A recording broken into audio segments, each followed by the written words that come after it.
Selamat malam pemirsa, malam ini Suara Rebuan akan membahas tragedi kemanusiaan yang memburuk di jalur Gaza, Palestina pasca balasan Israel kepada Hamas.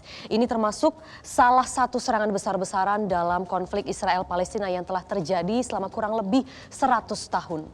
Benar sekali Nona Maria, dan untuk membahas lebih lanjut mengenai kondisi para warga serta relawan Indonesia di jalur Gaza, kita akan berbincang dengan salah satu relawan, Mas Hussein, jurnalis dan aktivis lembaga INH yang sekarang berada di Gaza. Tetapi sebelum itu juga telah hadir bersama kami teman-teman mahasiswa dari Mercu Buana dan masyarakat Rebuan dan juga mahasiswa dari Universitas Nasional Indonesia. Selamat malam teman-teman. Ada yang berbeda ya? Betul, ada yang berbeda kali ini. Nona Maria, teman-teman masyarakat Rebuan yang hadir di sini sekarang itu membawa poster dukungan, bentuk dukungan kepada Palestina. Selamat malam semuanya, teman-teman boleh diangkat untuk menunjukkan kepada seluruh pemirsa di tanah air maupun teman-teman dimanapun yang berada yang menonton pada malam hari ini, bagaimana kita hari ini berdiri untuk Palestina gitu. Betul, dan untuk teman-teman juga yang ingin menuangkan aspirasinya juga dapat join relawan musyawarah Rebuan di daerah masing-masing melalui website rebuan.id atau hubungi nomor WhatsApp di bawah ini, karena hasil diskusi dari teman-teman ini bisa kita bahas di episode Suara Rebuan berikutnya. Nah, Kakak Abdur dan juga pemirsa sekalian, agar kita sama-sama terupdate mengenai kondisi Gaza saat ini, kita akan lihat sejumlah infografis berikut ini pemirsa. Sejak penyerangan Hamas kepada Israel pada 7 Oktober 2023, korban jiwa Israel ini mencapai 1.402 jiwa. Dan setelah serangan balasan dari Israel telah gugur 5.182 warga Palestina per saat ini yang kami ketahui data terbarunya. Ini adalah update terbaru, yaitu tanggal 3 Oktober ya. 2023. Baik. Dan karena Israel menutup akses air, listrik, makanan, dan BBM, hal ini memperburuk krisis air bersih di Gaza. The United Nations Relief and Works Agency for Palestine melaporkan ada sekitar 400.000 pengungsi, namun mereka hanya memiliki jatah 1 liter air dalam sehari. Israel dan Mesir juga menutup perbatasan Erez dan Rafah pasca penyerangan Hamas, dan baru pada tanggal 21 Oktober kemarin, truk berisi bantuan makanan dan medis berhasil masuk ke Gaza melalui perbatasan Rafah.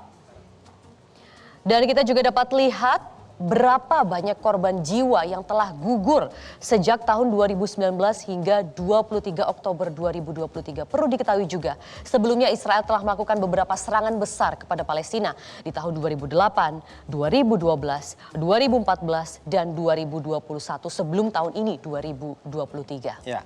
Dan untuk melihat kondisi aktual pada saat ini di Gaza, kita sudah terhubung dengan Mas Hussein, jurnalis serta aktivis International Networking for Humanitarian INH. Selamat malam Mas Hussein, Assalamualaikum warahmatullahi wabarakatuh.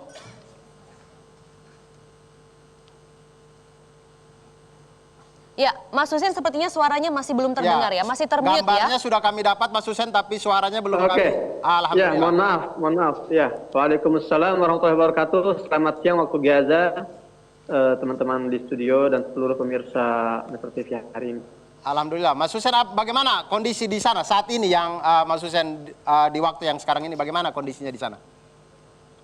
Ya, kalau dari tempat saya berada, saya bisa jelas sekali mendengar deru suara drone Israel dan jejak tempur Israel di langit Gaza, dan sesekali kita mendengar suara dentuman yang menggoncangkan tempat saya berada.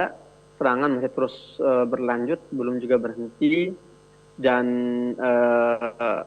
korban masih terus jatuh ya, semakin parah situasi dari hari ke hari, dan tadi malam ini sampai hari ini hampir tidak berhenti serangan-serangan baik dari udara maupun dari tank-tank baja di wilayah perbatasan timur jalur Gaza. Baik, Mas Hussein, bisa Anda gambarkan bagaimana serangan yang tidak berhenti itu? Maksudnya untuk interval waktunya, apakah memang setiap jam atau bagaimana, dan apakah saat ini Mas Hussein berada di tempat yang aman? Ya, saya akan menjawab dari pertanyaan yang terakhir ya, apakah saya berada di tempat yang aman. Perlu diketahui bahwa di Gaza ini yang luasnya hanya 360 km, ini tidak ada tempat yang aman sama sekali. Jadi tidak ada bunker-bunker, tidak ada shelter-shelter perlindungan seperti negara-negara pada umumnya. Di Gaza ini semua memiliki potensi yang sama untuk menjadi target, baik itu di rumah, baik itu di sekolahan PBB, di pengungsian, di masjid, bahkan di rumah sakit. Dan untuk interval serangan ini berbeda-beda ya. Kalau di siang hari memang serangan bertubi-tubi namun tidak seintens malam hari. Di malam hari itu 1 menit itu kita bisa dengar 3 sampai 4 kali serangan dentuman. Ya, dan jet-jet tempur Israel ini menggunakan senjata-senjata yang dilarang oleh hukum internasional. Jadi benar-benar memang ada indikasi nyata bahwa Israel hari ini sedang melakukan genosida, pembantaian massal yang mentarget warga sipil, dan pembantaian ini ditonton oleh miliaran pasang mata dunia tanpa bisa berbuat apa-apa, tanpa bisa punya daya menghentikan serangan-serangan yang mentarget anak-anak dan wanita ini. Mas Hussein, kami dengar itu air bersihnya itu dijatahnya sangat sedikit, dari 400.000 pengungsi katanya cuma 1 liter dan segala macam. Itu bagaimana persediaan air bersih di sana serta BBM yang aksesnya ditutup oleh Israel di sana? Ya, pertama saya ingin update dulu, jumlah pengungsi nggak 400.000, 1,2 juta pengungsi. Dan saya sampai kemarin saya terus keliling ke beberapa pengungsian di wilayah kami, di selatan jalur Gaza ini, memang kondisinya sangat sulit sekali, sangat mengenaskan. Bahkan wabah penyakit sudah mulai bertebaran di antara para pengungsi karena ketiadaan fasilitas. Dan perlu diketahui mereka ini mengungsi di sekolah-sekolah PBB yang didesain bukan untuk pengungsian. Jadi sekolah-sekolah dengan fasilitas terbatas, dengan ruangan yang terbatas, dan itu diisi oleh puluhan ribu warga yang berdesak-desakan tanpa adanya air bersih yang memadai, tanpa adanya MCK yang memadai misalnya kan. Adapun kalau bicara tentang air bersih, sebelum agresi Israel ke Gaza pun, Gaza ini memang sudah diblokade sejak 2006 dan sudah mengalami krisis air bersih. Hanya 3% dari air bersih yang ada di Gaza ini yang layak untuk dikonsumsi. Nah, setelah terjadinya agresi militer sejak 18 hari yang lalu, ini semakin memperparah, semakin krisis, semakin besar krisisnya, di mana pasokan logistik sudah dihentikan, kemudian juga air bersih juga semakin langka. Kalau kita bicara bensin, sudah tidak ada bensin di Gaza ini. Solar juga sudah tidak ada. Jadi memang benar-benar Gaza ini sedang lumpuh total dari seluruh sektor logistik, sektor medis, dan berbagai sektor yang bisa menopang kehidupan warga Gaza hari ini. Baik, terima kasih banyak untuk update-nya Mas Husin. Nanti kita akan kembali berbincang dengan Mas Husin terkait apa saja kebutuhan yang mungkin saat ini bisa kita sama-sama perjuangkan begitu ya untuk di Gaza, Palestina. Karena kita juga akan mendalami mengenai kondisi rumah sakit, atau berbicara mendalam soal mengenai rumah sakit Indonesia yang ada di jalur Gaza yang ternyata mengalami pemadaman listrik karena menipisnya bahan bakar untuk generator. Dan telah hadir bersama kita pada malam hari ini Bapak Hidayat Nur Wahid, Wakil Ketua MPR fraksi PKS, dan Bapak Farid Talib, Presidium Mercy, yang juga merupakan Ketua Tim Pembangunan RSI Gaza. Ya, selamat datang. Assalamualaikum Pak Hidayat dan juga Pak Farid. Baik, alhamdulillah. Ya, terima kasih sudah bersedia hadir bersama kami di Suara Rebuan. Kami persilakan duduk. Alhamdulillah. Ya, oke. Kalau ingin minum silahkan, mungkin ingin teh, kopi. Terima kasih. Boleh nanti Pak Engkong di sana, Pak Engkong. Oh, udah Engkong Pak lagi ya, Pak Engkong. Ya, tadi sudah kita sama-sama dengarkan ya sebenarnya bagaimana kondisi krisis di Gaza ini sebenarnya terjadi tidak hanya per 7 Oktober kemarin, tapi sebenarnya sudah ada pembatasan-pembatasan yang luar biasa sampai untuk mendapatkan air bersih saja susah di sana begitu. Yang ingin saya tanyakan mungkin ke Pak Hidayat terlebih dahulu, bagaimana Bapak melihat perkembangan Gaza sejauh ini sampai saat ini, tragedi kemanusiaan yang luar biasa ya, membuat hati kita terhenyak menyaksikan setiap harinya bom demi bom terus diloncarkan begitu oleh Israel. Wah, ini luar biasa dapat teh kita ya. Dapat teh Ustaz di sini. Ini kayak teh di Gaza kayaknya. Insya Allah. Baik, saya tahun 2012 masuk ke Gaza dan itu sudah dalam posisi Gaza di blokade, sejak tahun 2006 di blokade. Waktu itu kita juga termasuk meletakkan batu pertama pembangunan rumah sakit Indonesia di Gaza. Jadi yang dilakukan oleh Israel sekarang ini adalah membuktikan terus berlanjutnya apa yang disebut sebagai hipokrisi dunia, kemunafikan dan atau standar ganda. Gitu ya. Ketika Ukraina membela diri dari serangan Rusia, negara-negara Barat membela Ukraina dan mengatakan pembelaan ini adalah hak untuk membela diri. Tapi ketika Palestina membela diri, Gaza membela diri, langsung dicap sebagai teroris. Dan media dunia, banyak pimpinan di barat gitu ya, yang kemudian serta-merta menyatakan ini adalah serangan teroris. Iya. Padahal Ukraina diserang Rusia itu baru dua tahunan saja nih. Tanah yang dikuasai oleh Rusia juga masih sangat sedikit. Palestina, Gaza diantaranya sejak tahun 48 sudah dijarah, sudah diserang, sudah diteror oleh Israel gitu ya. Dan sudah entah berapa juta warga yang sudah menjadi korban akibat dari kejahatan Israel. Iya. Tapi tetap saja dunia masih menyebut Israel adalah mempunyai hak untuk mempertahankan diri, sementara Gaza ataupun Palestina adalah teroris kalau melakukan penyerangan. Standar ganda yang terus berlanjut. Berikutnya, standar ganda ini bisa terjadi karena Dewan Keamanan PBB atau PBB sudah beratus kali mengeluarkan resolusi. Lebih dari 28 resolusi Dewan Keamanan PBB yang dilanggar oleh Israel dan tidak kemudian mendapat sanksi apapun. Akibatnya Israel merasa bahwa dirinya adalah negara di atas hukum. Iya. Sehingga dia bisa melakukan apapun juga dan dunia tidak melakukan sanksi hukum apapun. Terakhir, ketika Dewan Keamanan PBB menyelenggarakan sidangnya di New York dan kemudian ingin melakukan penghentian terhadap kejahatan Israel ini, lagi-lagi Amerika melakukan veto. Dan kalau sudah diveto, ini tidak bisa dilakukan tindakan berikutnya. Tapi kita apresiasi pemerintah Indonesia sekarang, termasuk Bu Menlu yang sedang berada di New York. Beliau mendorong untuk kemudian kalau Dewan Keamanan PBB tidak bisa, kita bawa ke sidang umum PBB. Nah, sidang umum PBB ini sekarang sedang diusahakan untuk bisa kemudian mengeluarkan satu resolusi. Oke. Mudah-mudahan kali ini resolusinya bisa ditaati masyarakat internasional dan kemudian menghukum Israel supaya tidak melanjutkan kejahatan perangnya terhadap warga sipil di Gaza.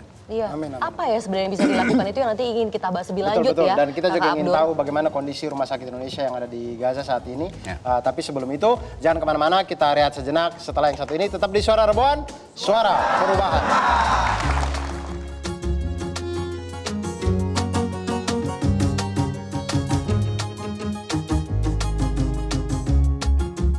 Suara Perubahan.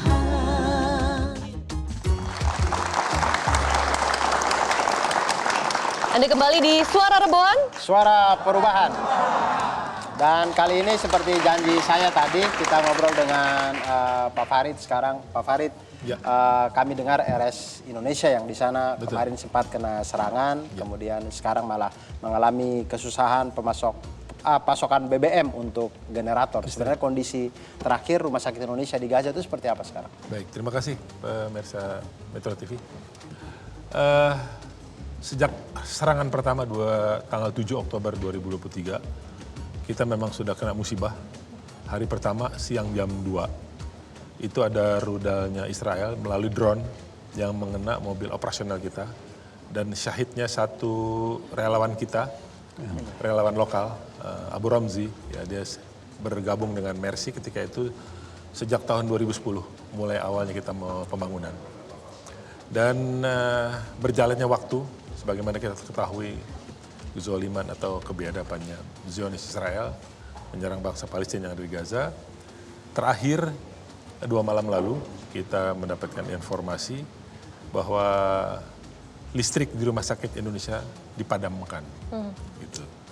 Itu sangat panik kami, sedih, campur segala macam.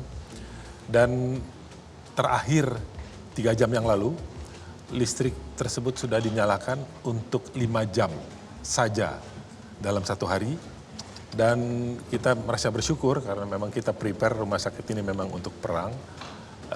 Kita pakai solar heart memang. Oke. Ada di top floor-nya tuh hampir seluruh lantai atas 3.000 meteran itu terpasang solar heart. Cuman memang tidak bisa mengcover untuk seluruh rumah sakit. Mungkin hanya bagian-bagian tertentu yang saya dapat informasi hanya di ruang ICU dan itu pun masih kurang. Oke. Pak Farid juga katanya mau ke sana ya? Ya, Pak, mohon doanya mudah-mudahan. Kira-kira kapan Pak dan nanti akan membawa apa sesegera saja? mungkin kita Segera akan mungkin. sampai. Jangan kasih tahu tanggalnya, nanti diketahui sama Iya.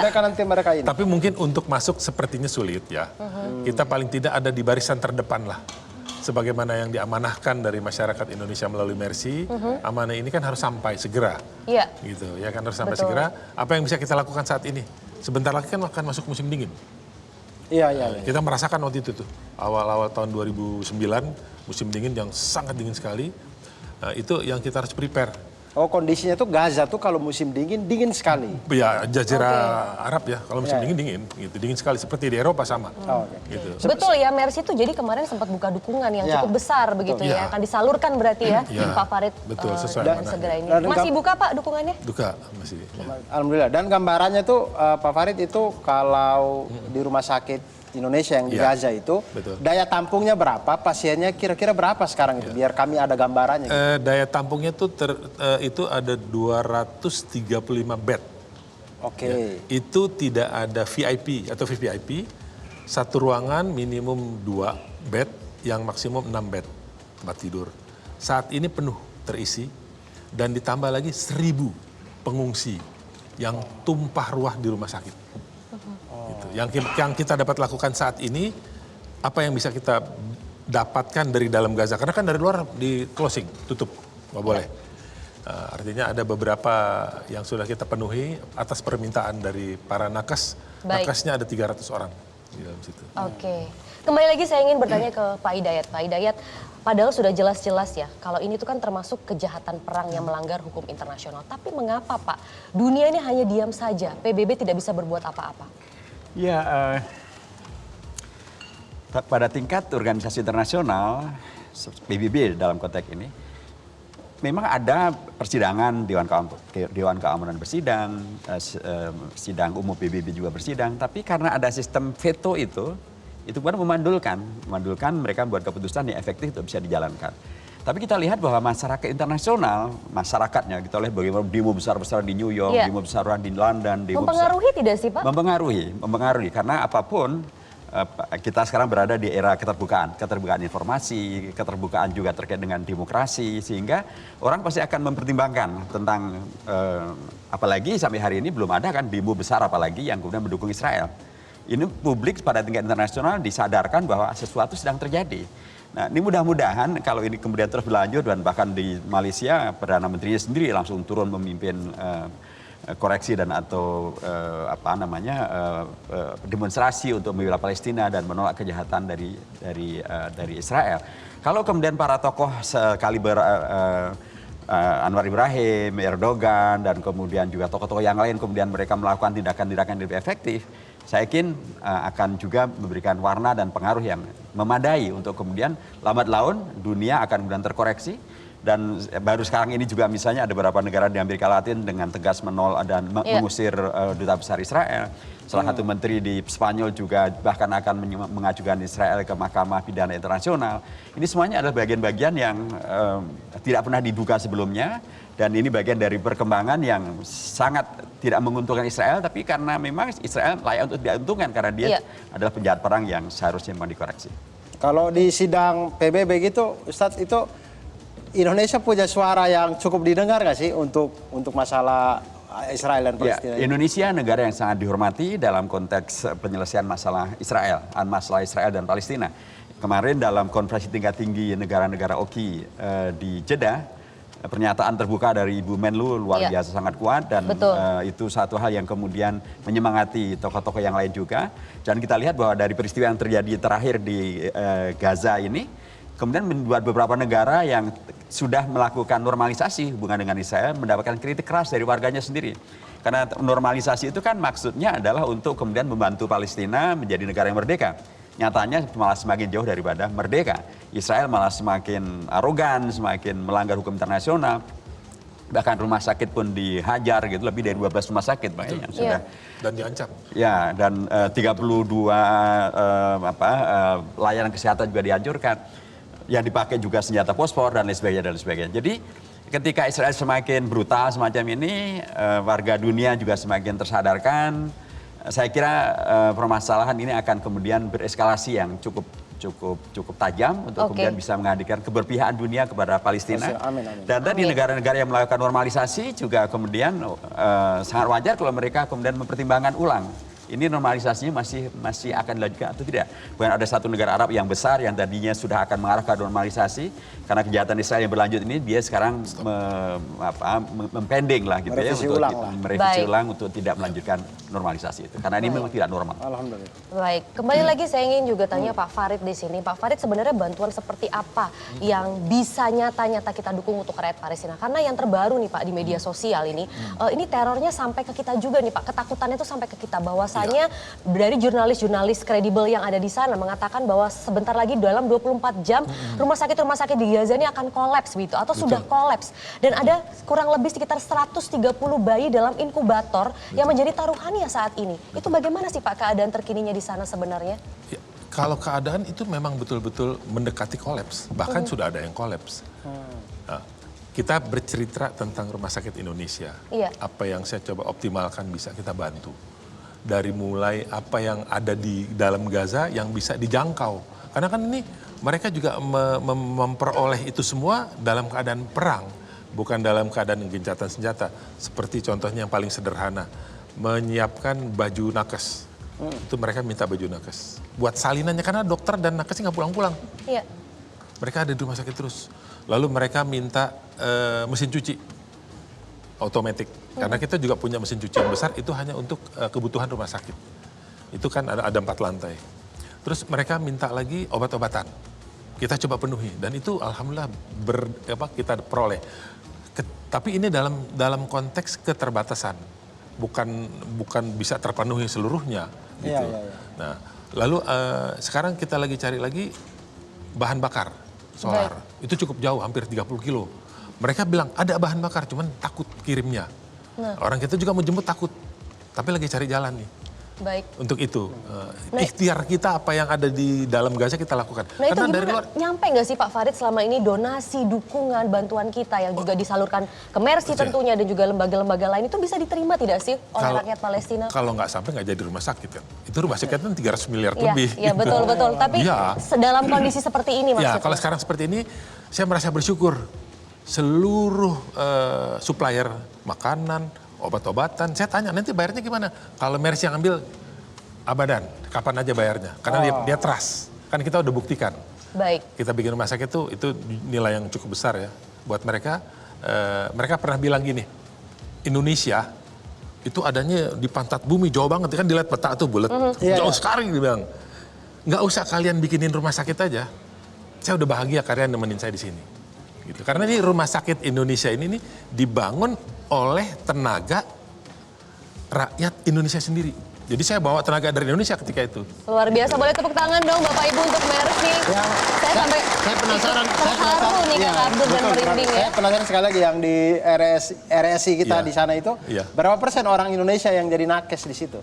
Oh, yang jadi nakes nggak ada. Oh tidak ada, semuanya orang Palestina. Orang Palestina. Alhamdulillah. Relawan kita nih yang 3 orang ini nih, kebetulan mereka yang 2 sedang kuliah, yang 1 sudah selesai.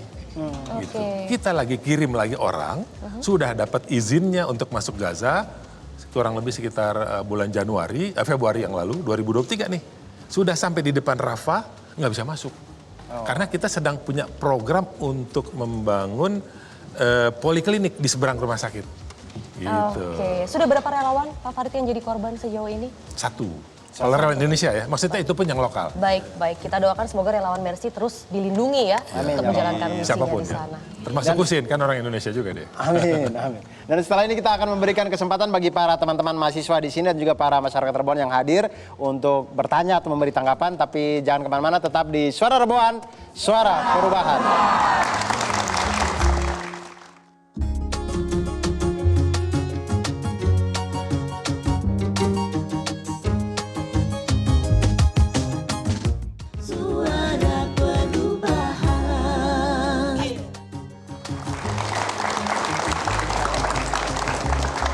Baik, kembali lagi di Suara Reboan. Suara Perubahan. Dan sekarang waktunya kita memberikan kesempatan kepada teman-teman yang sudah hadir di studio, ada dari teman-teman mahasiswa maupun perwakilan dari masyarakat Reboan. Silakan teman-teman, ada yang ingin bertanya atau memberi tanggapan, silakan. Oh, silakan Mas, ini dulu deh Yang berbaju hitam dulu ya. hitam. Silakan Mas. Perkenalkan nama, nomor rekening tidak usah. Nama dan silakan bertanya. Perkenalkan, nama saya Asfar Mulasadra dari Universitas Mercu Buana. Jadi saya ingin bertanya, beberapa hari ini kan kita tahu di berbagai kota di Indonesia ini sudah melakukan aksi seperti di Jakarta, Surabaya, Malang dan lain-lainnya itu sudah menyatakan masyarakat Indonesia ini berpihak dengan Palestina. Tapi ada juga propaganda-propaganda di media sosial itu yang meragukan bahwa suara kita ini terdengar gak sih sampai di Palestina? Atau jadi kayak meragukan gitu. Nah, pertanyaan saya, apakah suara-suara kita, keberpihakan kita kepada Palestina itu terdengar sama masyarakat di Palestina dan seberpengaruh apa terhadap mereka? Terima kasih. Baik, ini pertanyaan yang luar biasa. Boleh nanti Ustadz Nur Hidayat jawab, Pak Farid juga jawab ya.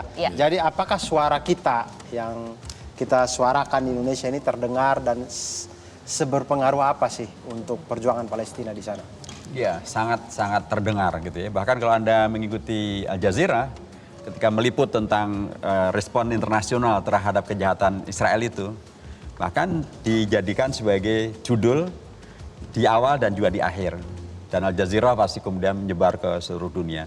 Dan yang meliput apa yang dilakukan oleh umat Islam di Indonesia atau warga Indonesia ini bukan hanya Al Jazeera saja, bahkan hampir seluruh media internasional juga ikut meliput dan itu pasti juga sampai ke Palestina. Jadi yang dilakukan Indonesia sangat didengar, termasuk melalui lembaga-lembaga internasional di OKI, di OIC atau di PBB. Indonesia kita mempunyai sikap yang sangat jelas, sangat tegas, sangat terbuka, argumentatif dan juga memberikan inspirasi pada yang lain untuk bisa bekerja. Dan bagi saudara-saudara kita di Palestina sudah disampaikan Bang Farid, jangankan bangun rumah sakit di Gaza, jangankan demo. Konsistensi sikap Indonesia itu saja bagi mereka sudah luar biasa. Anda lihat bagaimana beberapa negara Arab sudah melakukan normalisasi. Tapi Indonesia tetap tegas dengan sikapnya bahwa penjajahan adalah sesuatu yang ditolak dan harus dihilangkan dari muka bumi. Dan kemerdekaan adalah sesuatu yang harus didukung. Begitulah alinea pertama bukan undang-undang, kemerdekaan adalah hak segala bangsa. Iya. Dan jelas sekali Palestina dijajah, belum merdeka dan bahkan Pak Jokowi pernah mengatakan Indonesia mempunyai hutang sejarah kepada Palestina. Satu-satunya negara yang diundang ke Konferensi Asia Afrika atau 55, semuanya sudah merdeka kecuali satu, Palestina. Jadi Indonesia memang posisinya ini ya, dan kemudian posisi Indonesia yang semacam ini bukan kemudian diam, diperjuangkan sebagaimana dia bisa melakukannya, dan warga mempunyai kebebasan untuk melakukan ekspresi untuk mendukung Gaza, mendukung Palestina, dan saya kira itu suatu hal yang sangat-sangat berpengaruh bagi konsistensi saudara-saudara kita di Palestina untuk tetap berjuang mempertahankan eksistensi mereka, mempertahankan Masjid Al-Aqsa, memperjuangkan kemerdekaan Palestina, dan menolak penjajahan Israel. Itu satu hal yang sangat-sangat jelas. Oke. Pak Farid, ada tambahan juga kan kita banyak sekali yang mendukung lewat media sosial begitu ya. Dalam teknologi yang sekarang ini, itu sampai juga nggak sih Pak ke teman-teman kita di Palestina? Saya ingin menambahkan, sudah lengkap tadi dari Ustadz kita. Jangan remehkan doa. Coba ingat ya, tanggal 7 Oktober 2023 kemarin, yang pertama-tama dibom adalah masjid. 2009 dia hanya bom menaranya. Tapi sekarang masjid-masjidnya dia bom. Rata. Seluruh masjid dia bom. Dia takut sekali dengan doa. Jadi teman-teman nih yang demo, teriak di jalanan segala macam, termasuk saya. Tapi jangan lupakan doa. Kita sehari ini 5 kali punya kewajiban ibadah. Doakan bangsa Palestina. Bukan masalah penderitanya, tapi kita inginkan merdekanya. Itu karena apa yang sedang mereka lakukan ini adalah bukan dadakan. Memang mereka sudah perhitungkan dengan segala macam resikonya. Doa kita sangat diperlukan sekali. Itu saja tambahan dari saya. Baik, terima kasih Pak Farid. Kita langsung ke next pertanyaan berikutnya. Silakan tadi Mas yang berjas biru, berjas hijau. Ya, ambil dari Afar tuh. Nah, alhamdulillah. Boleh berdiri, Mas, silakan. Assalamualaikum warahmatullahi wabarakatuh. Waalaikumsalam warahmatullahi wabarakatuh. Salam cinta bertabur kasih dan sayang teman-teman semua. Cinta kita untuk Palestina hari ini. Luar biasa. Baik, pertanyaan saya sederhana sebenarnya. Mengingat daripada rentetan waktu yang sudah begitu lama Palestina dijajah, kemudian juga mengingat daripada peran Indonesia, maka pertanyaan saya adalah bagaimana Indonesia hari ini berperan dalam menyusun formulasi yang paling mutakhir untuk kemerdekaan daripada Palestina itu sendiri. Sekian dari saya, terima kasih.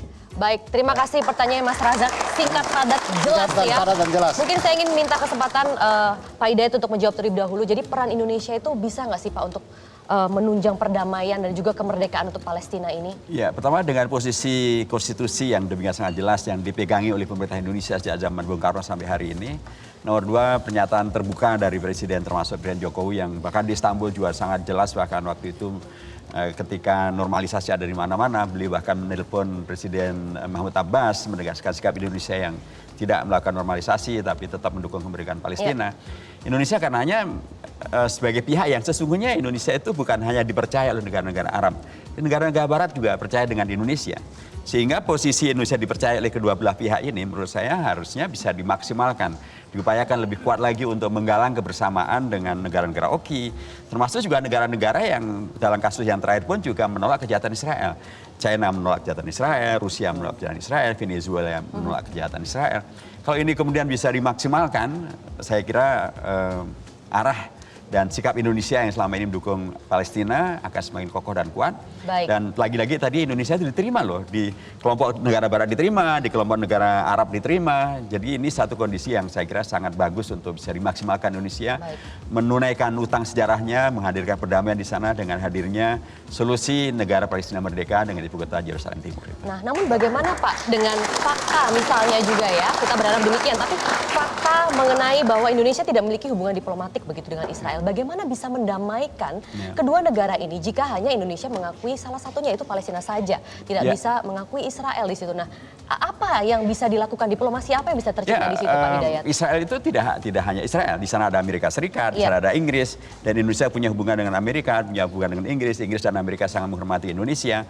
Kalau Indonesia kemudian dengan logika harus hubungan dulu dengan Israel, nah sekarang sudah terjadi, banyak negara sudah normalisasi dengan Israel. Apakah mereka bisa melakukan tindakan untuk menyelesaikan kejahatan Israel?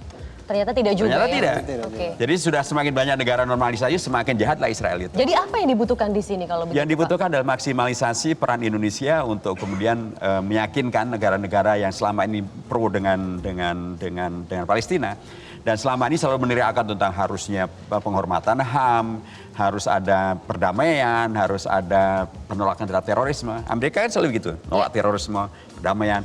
Nah, kalau kemudian Indonesia dengan diplomasi yang kuat gitu ya, didukung oleh negara-negara yang selama ini dukung Palestina, ditambah juga dengan realita tentang siapa yang kemudian tidak melihat fakta bagaimana mereka menghancurkan rumah sakit Al-Ahli di Gaza. Di situ ada 500-an yang kemudian menjadi korbannya, sebagian besar adalah anak-anak.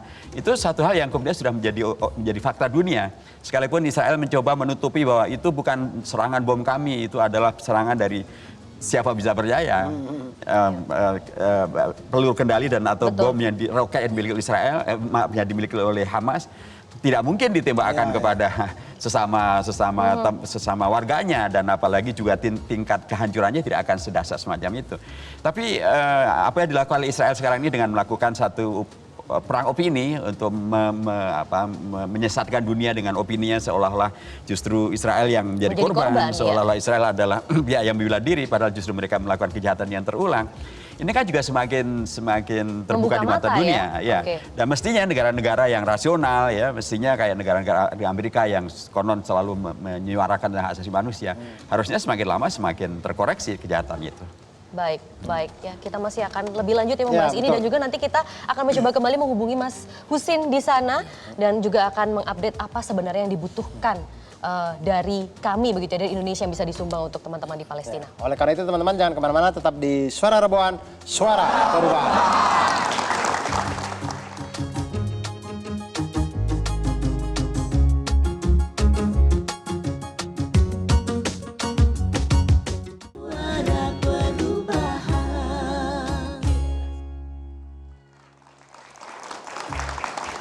Suara Perubahan. Suara Rebohan, Suara Perubahan. Nggak ada. Ibu-ibu Suara Perubahan, belum masuk. Dan Baik. ini kita sudah terhubung belum ya dengan Mas Husin yang ada di Gaza pada... Kita kembali terhubung ya, Ya, dengan sudah Mas Husin. Mas Husin masih tersambung bersama kami. Mas Husin saat ini sedang live bersama di Suara Rebuan. Ya. Mungkin Mas Husin, kami ingin tahu kira-kira apa yang bisa masyarakat Indonesia dan juga pemerintah Indonesia lakukan untuk terus memberikan dukungan di Palestina? Apa yang paling dibutuhkan, Mas, di sana saat ini? Kebetulan di sini ada Wakil Ketua MPR, Bapak Ustadz Hidayat Nur Wahid, yang insya Allah mudah-mudahan dari suara ini juga didengar oleh teman-teman juga yang lain di luar sana, sehingga ini terus menjadi gelombang yang besar untuk bantuan ke Palestina. Betul. Dan juga ada Pak Farid di sini yang kan insya Allah akan segera berangkat juga ya ke sana untuk menyampaikan bantuan dari Mercy. Silakan Mas Hussein, apa yang ingin disampaikan mungkin untuk apa yang bisa kita lakukan? Baik, saya tadi mengikuti semua pembicaraan dari para narasumber, dari Bapak Hidayat Nur Wahid dan dari Bapak Insinyur Farid. Apa kabar semuanya? Semoga sehat walafiat. Apa yang dibutuhkan oleh warga Gaza dari warga Indonesia, terutama pemerintah? Tadi saya ingin menyambung statement dari Bapak Hidayat Nur Wahid bahwa Indonesia ini punya peluang besar untuk menjadi mediator. Karena kita tahu lah Indonesia ini kan non-blok ya, tidak masih negara yang independen, tidak berkiblat ke Rusia atau tidak berkiblat ke Amerika, dan ini bisa menjadi poin plus untuk Indonesia menjadi penengah, dan jelas nggak perlu harus normalisasi, karena normalisasi itu adalah jebakan Israel untuk memasukkan negara-negara dunia ini masuk dalam kubu mereka gitu kan. Semua negara-negara yang normalisasi itu semua punya argumen yang sama. Alasannya apa? Agar kita bisa paling tidak memediasi. Tapi yang terjadi malah mereka dimanfaatkan. Semua negara-negara yang normalisasi dengan Israel itu dimanfaatkan oleh Israel untuk mendukung mendukung penjajahan di Palestina dan tidak semakin jauh dari kemerdekaan Palestina. Apa yang dibutuhkan oleh warga Palestina hari ini? Pertama, jelas dukungan moral. Suara-suara sekecil apapun yang keluar dari Indonesia itu sangat dibutuhkan. Aksi-aksi demonstrasi itu jangan antum kecilkan, nilainya itu besar sekali. Itu mengangkat semangat dan spirit warga Gaza untuk terus berjuang. Apalagi warga Gaza ini juga sering kita berikan penyuluhan bahwa Indonesia adalah satu dari 3 negara Asia yang tidak punya hubungan diplomasi dengan Israel. Mereka itu sangat antusias, mereka menangis, mereka sangat tersentuh dengan fakta ini. Kedua, selain dukungan moral juga dukungan materi. Jadi kalau Amerika, Inggris dan sekutunya ini terang-terangan ya di media gitu kan mengirimkan bantuan-bantuan logistiknya bahkan militernya kepada Israel, yang jelas-jelas bantuan itu ditujukan untuk membantai anak-anak dan wanita. Nah, Indonesia ini harusnya lebih pede lagi. Terutama pemerintahnya harus lebih pede lagi, kirimkan bantuan-bantuan terbaik yang bisa diberikan. Ajak negara-negara dunia, negara-negara yang selama ini tidak memiliki teladan, itu bisa diajak oleh Indonesia untuk ayo kita buat satu misalnya konvoi bantuan masif untuk dibawa ke Gaza untuk mengimbangi konvoi militer yang dibawa oleh Amerika dan Inggris. Nah, yang ketiga, dan saya harap ini Indonesia harus punya ketegasan, karena sekali lagi yang sedang terjadi hari ini adalah genosida, pembantaian massal di depan miliaran pasang mata. Dunia ini nggak bisa berbuat apa-apa. Saya semalaman itu di Gaza, itu nggak bisa tidur karena suara dentuman tuh nggak berhenti, dan goncangan tuh sangat hebat. Saya selalu berpikir apakah saya akan menjadi target setelahnya atau kapan. Saya terus berpikir ini kemana dengan negara dunia ini, kenapa tidak berbuat maksimal gitu kan. Jadi paling tidak kalau memang Indonesia berniat untuk menghentikan serangan ke Gaza, ajak negara-negara Arab itu untuk boikot Israel. Oke. Sederhana, Qatar, Uni Emirat Arab, Kuwait, ayo stop kirimkan bahan bakar ke Amerika. Itu aja, saya yakin 100% 1 hari 2 hari akan berhenti serangan itu. Namun kan sekarang kita masih ada perasaan nggak enak atau gimana, ini udah nggak boleh kita tampilkan di wajah media. Saya ingin ingatkan, ya kalau tadi update korban jiwa di acara ini kan tertulis 5.100 ya korban jiwa. Hari ini itu korban jiwa ini sudah mencapai 6.700 korban jiwa. Dan hanya dalam beberapa jam terakhir ini, dari kurang dari 24 jam, 700 warga itu dibunuh secara brutal, di mana 300 lebih itu anak-anak.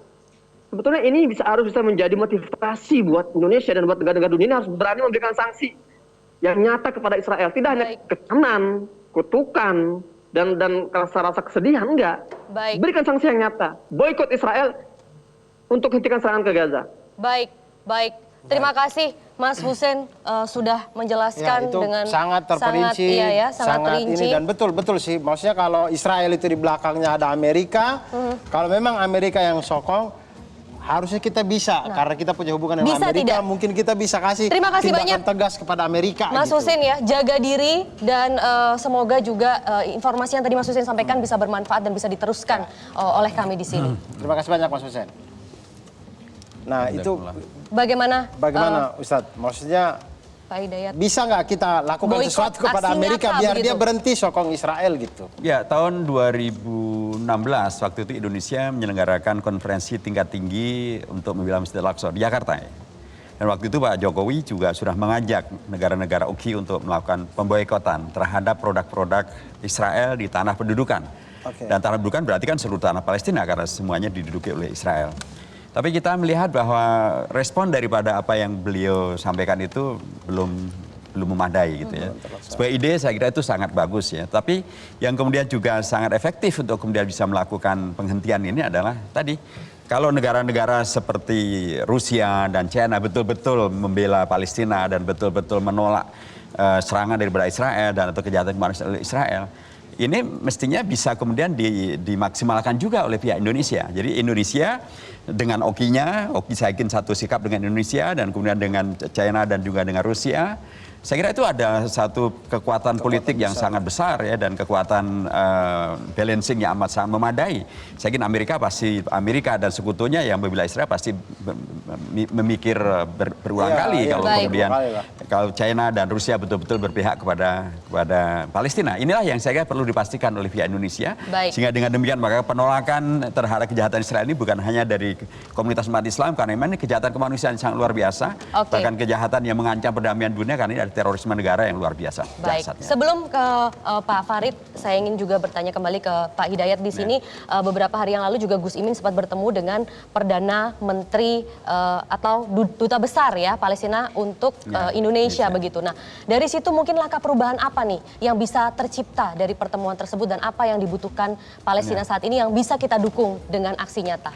Ya, pertama ini menegaskan kembali bahwa Palestina dalam konteks ini Pak Duta Besar lebih maju ya dalam menyikapi hal ini karena kadang-kadang beliau menyikapi ini dalam konteks ada dua faksi, Fatah dan Hamas.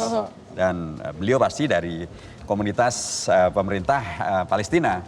Dan kadang-kadang mereka memposisikan bahwa ini seolah-olah bukan masalah mereka, seolah-olah. Tapi apa yang dilakukan oleh Pak Duta Besar Palestina yang ada di Indonesia, beliau mengumpulkan duta besar negara-negara Arab yang lain, beliau datang ke DPR, beliau ketemu dengan Wakil Ketua DPR Pak Muhaimin Iskandar.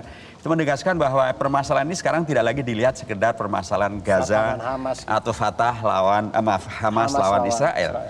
Ini sekarang kan di beragam media disebut ini Hamas lawan Israel, seolah-olah bukan Palestina lawan Israel. Padahal ini bahkan Duta Besar Palestina di Indonesia menegaskan bahwa ini adalah masalah Palestina dengan Israel. Dan apalagi belakangan pun juga Israel bukan hanya nyerang Gaza, mereka juga mulai nyerang tepi barat, Sungai Jordan, bahkan mereka juga sudah menyerang masjid, mereka juga menyerang mukhayamat yang ada di permukiman ya orang-orang Palestina yang ada di tepi barat. Jadi ini permasalahan memang apa yang dilakukan oleh Pak Duta Besar saya kira mengkoreksi opini yang dikembangkan seolah-olah ini adalah permasalahan Hamas dengan Israel. Ini adalah permasalahan Palestina yang kembali melakukan pembelaan dirinya untuk memerdekakan Palestina dari kejahatan Israel. Nah, kita berharap dengan pemahaman yang benar semacam ini dan Pak Muhaimin Iskandar menegaskan kembali tentang sikap Indonesia dan itu artinya mengingatkan pemerintah Indonesia bahwa Anda didukung oleh rakyat, Anda didukung oleh DPR, MPR juga untuk kemudian melanjutkan sikap Indonesia yang membela Palestina merdeka dan menolak penjajahan Israel. Iya, dalam hal itu memang Gus Imin mewakili MPR ya, bertemu dengan Dubes Palestina. Wakil Ketua DPR. Iya, betul DPR. Dan Pak Farid, ini yang langkah perubahan dari Pak Farid lah, yang terakhir closing statement juga sekaligus. Apa yang bisa kami lakukan untuk membantu Mercy dalam segala kegiatan yang dilakukan Mercy untuk teman-teman kita di Palestina gitu. Terima kasih. Tahun 2020 bulan Februari saya masuk ke Gaza dengan 9 orang relawan Mercy Tujuannya ketika itu untuk memproses pembangunan tahap 3. Sebuah poliklinik di atas lahan 4.800 di seberangnya rumah sakit. Tapi saya lihat ada beberapa keanehan. Setiap kita bepergian di malam hari, ada beberapa checkpoint yang selama saya pulang bolak-balik ke Gaza nggak pernah ada itu. Karena dalam Gaza kan hanya ada Palestina, nggak ada yang lain. Gitu. Saya bertanya dengan teman-teman yang memang stay di sana, ini mereka checkpoint karena sudah mulai dari 2 tahun terakhir itu merebak narkoba. Mereka coba meracuni anak-anak Palestina yang ada di Gaza dengan narkoba. Dan kalau kita lihat statistik yang ada sekarang di Palestina, khususnya di Gaza, 70% adalah remaja. Remaja ini kan tingkat keingintahuan dan bergolaknya tuh lebih besar dari yang lebih tua. Nah, mereka ini hopeless. Di penjara, keluar masuknya setengah mati, tapi juga fasilitas ditekan. Nah, sehingga dia hanya punya 2 pilihan. Mati pelan-pelan dengan segala macam keadaan yang sangat minim, atau mati di bom. Nah, mungkin ini salah satu keputusan yang dilakukan oleh Hamas. Mungkin platformnya Hamas kan memang perlawanan. Dia lakukan ini. Tapi ini bukan sekedar, yang saya lihat dari sekian banyak, ini bukan hanya sekedar perlawanan sporadis, tapi memang mereka mempunyai perhitungan yang begitu. Saya dapat penjelasan kemarin dari sahabat kami, bekas Menteri Kesehatan tahun 2009, Dr. Basim Naim mengatakan, lebih baik kami mati terhormat ketimbang kami mati konyol. Itu yang terus dipegang ya oleh rakyat Palestina. Baik, luar biasa diskusi kita kali ini, sudah banyak sekali langkah-langkah yang dilakukan Indonesia ya, dengan Ibu Menteri Luar Negeri, kemudian tadi pertemuan Wakil Ketua DPR Gus Imin dengan Dubes Palestina untuk Indonesia, dan masih banyak lagi. Semoga ini terus bisa mendorong kemerdekaan Palestina. Terima kasih untuk para narasumber kita, Hidayat Nur Wahid, Wakil Ketua MPR RI, kemudian Pak Farid Talib, Presidium Mercy, Ketua Tim Pembangunan RSI Gaza. Dan juga teman-teman, terima kasih buat teman-teman mahasiswa Mercy Buana, teman-teman UNAS, masyarakat Rebuan yang sudah hadir bersama kami di sini. Dan tidak lupa tadi itu kita doakan bersama agar Palestina segera merdeka, perdamaian segera didapatkan oleh rakyat Palestina. Dan jangan lupa untuk pemirsa yang ingin menuangkan aspirasinya bisa join musyawarah Rebuan di daerah masing-masing melalui website rebuan.id atau hubungi nomor di bawah ini. Dan saksikan terus Suara Rebuan setiap hari Rabu jam 7 malam hanya di Metro TV. Suara Rebuan, suara perubahan. Sampai jumpa. Sampai jumpa. Suara perubahan dari rakyat, oleh rakyat, untuk rakyat. Metro TV. Jelajahi cara baru mendapatkan informasi. Download Metro TV Extend sekarang.